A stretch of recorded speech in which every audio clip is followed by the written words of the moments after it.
Encontramos en la primera lectura, en este jueves de la quinta semana de la Pascua, uno de los pasajes más célebres del libro de los Hechos de los Apóstoles, situado en el capítulo 15. ¿De qué se trata? Algunos autores llaman a este pasaje el primer concilio de la Iglesia. Los concilios son, en resumidas cuentas, reuniones de los apóstoles, en el futuro serán los obispos, que se reúnen en una ciudad en específico para dialogar sobre temas de la fe, sobre temas de doctrina. Son tan importantes los concilios en la Iglesia que fue un concilio que se organizó la Sagrada Escritura. Se determinó qué libros iban a ir dentro de la Biblia. En un concilio se dictaminó la cantidad de sacramentos dentro de la Iglesia. En un concilio se dictaminó la vida y la estructura del clero dentro de la Iglesia. El último concilio como tal que vivió la Iglesia fue en 1962, en la década del 60, en donde pasó la Eucaristía de ser dicha en latín a las lenguas vernáculas. Entonces, no es cualquier cosa la lectura que escuchamos en la primera lectura de Hechos de los Apóstoles. Entonces los apóstoles se reúnen en Jerusalén y discuten cómo será la forma de vida de los cristianos. ¿Tendrán que seguir las leyes judías? ¿Tendrán que seguir las enseñanzas de Moisés? Y ellos lo tienen claro. El Señor les ha inspirado que el cristianismo es una nueva forma de vida. No es una forma de vida basada en leyes humanas. Es una forma de vida basada en la gracia de Dios. Una gracia que no excluye a nadie. Con razón, luego de esto, San Pablo tendrá la capacidad de escribir en Gálatas 3:28, Él nos ha comprado con su sangre, de manera que ya no hay ni esclavos ni libres, ya no hay ni judíos ni griegos, ni siquiera hay hombres y mujeres. Lo que hay ahora es cristianos, aquellos que siguen libremente al resucitado.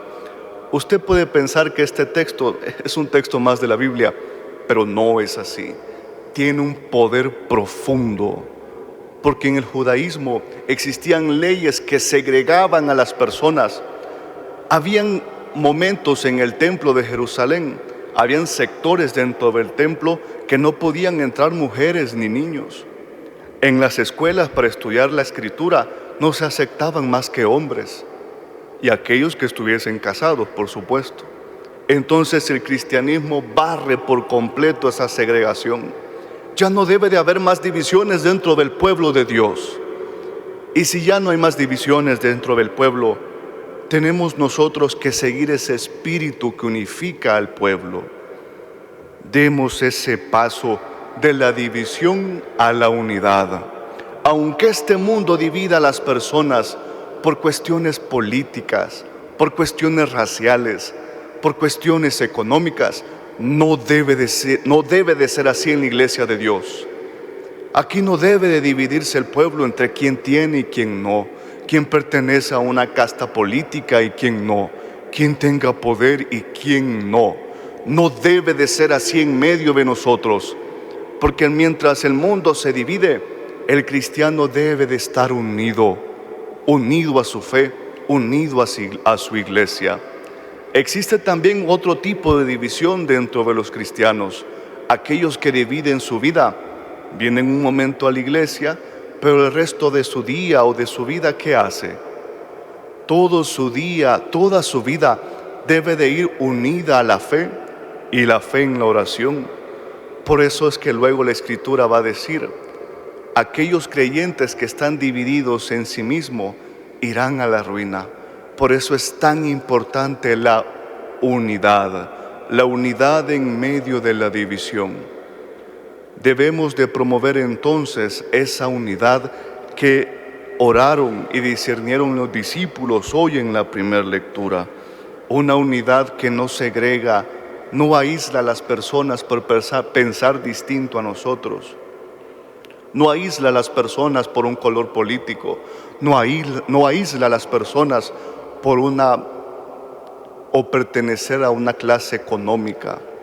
Cada uno de nosotros debe de comprender que el futuro del catolicismo está en su unidad, en buscar la unidad en medio de la división. Por eso yo te invito que cuando tú encuentres en tu vida a alguien que sea contrario a tu fe, no lo apartes, no lo mires como un extranjero, no lo mires como un enemigo, míralo como un hermano, aunque no profese tu fe, porque a eso estamos llamados. Y el católico debe ser el primero en dar el primer paso hacia la unidad. Ya no debemos de pensar que es el mundo que tiene que venir a nosotros o el mundo tiene que venir a la iglesia. Somos nosotros que debemos de salir y debemos dar el primer paso hacia la unidad. Esto no es tan sencillo. Para nosotros puede ser incluso imposible en nuestra forma de pensar, pero para Dios nada es imposible. Y Él constantemente envía su Espíritu para que demos ese paso de la división a la unidad, de la corrupción a la violencia, del pecado a la gracia. Ojalá que cada uno de nosotros lleve en su mente y en su corazón el mismo sentimiento y determinación de estos hombres y mujeres del libro de Hechos de los Apóstoles, que buscaron siempre y en todo lugar la unidad en el Señor. Amén.